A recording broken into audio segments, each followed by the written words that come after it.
Hello folks, welcome to the last and final step of the critical thinking series where we will talk about how do we effectively present and communicate our ideas to our top management. Now keep in mind that this is not just about presentation skills, which by the way I've made a separate video on that you can find over here. This is more about how do we effectively communicate and present our ideas in a way that they are actually approved by the top management. There is no point in doing all this critical thinking if these ideas don't see the light of reality. Your effectiveness as a critical thinker does not only depend on your thinking, but also how you bring your ideas to life. So just to recap very quickly, we have a problem statement where our service is 70% versus a target of 98%. So we have a big gap. We have analyzed the trend where we have identified a lot of issues with our stock policy, forecasting, raw material ordering, and so on. And then we came up with 4 different recommendations where we were talking about revising our stock policy, which effectively could mean we would be carrying more stock, revising our raw material strategy in terms of sourcing, improving our relationships with our customers in a way that they are more open to sharing promotional information with us. And finally, because of all this means we would be carrying more inventory, which means there is a tough conversation that needs to happen with finance. In the previous video, I did cover the concept of allies and critics. So in this example, we have found out that with sales, with supply, with forecasting, our ideas were a quick win. They are all supportive that yes, we should increase our stock levels. Yes, we should have a couple of different raw material suppliers so that in case if we have shortage from one, we can switch to another one.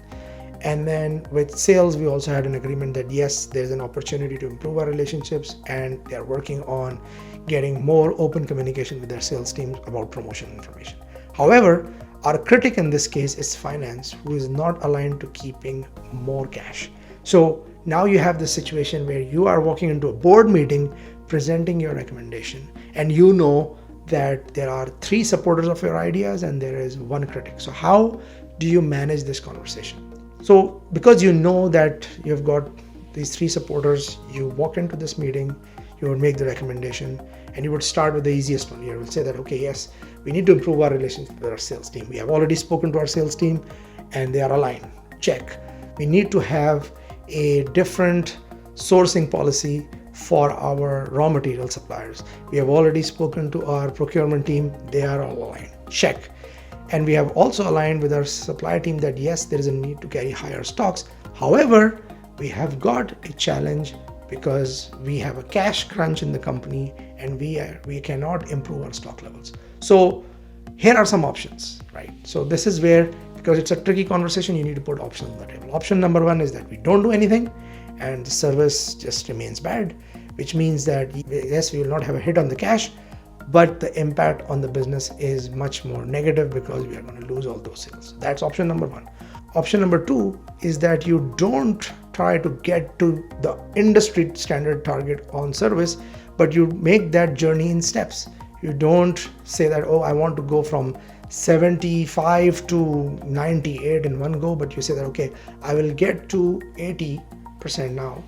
And yes, this is not ideal, but this is probably where we can have a bit of a compromise with our cash situation. And then once we can see the benefits of that 80% service and additional revenue, then we can come back and negotiate for a further increase in our cash target. So then you put all those options in front of your general manager or your CEO of the company or whoever is the final decision maker, and then let them make that call. So in this case, you have demonstrated that you have a critic, but then you are giving options to the business that, okay, if you don't want to do this, here are 2 or 3 other things that you can do.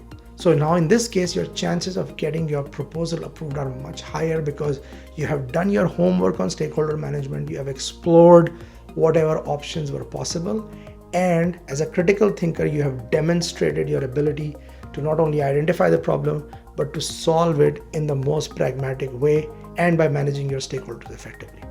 So I hope you enjoyed this series where we took a real life example and we went through all the different steps of critical thinking. And I'm sure you can find examples from your career journey or from your academics that you can use on your next job interview in order to demonstrate your critical thinking ability. Thanks for watching.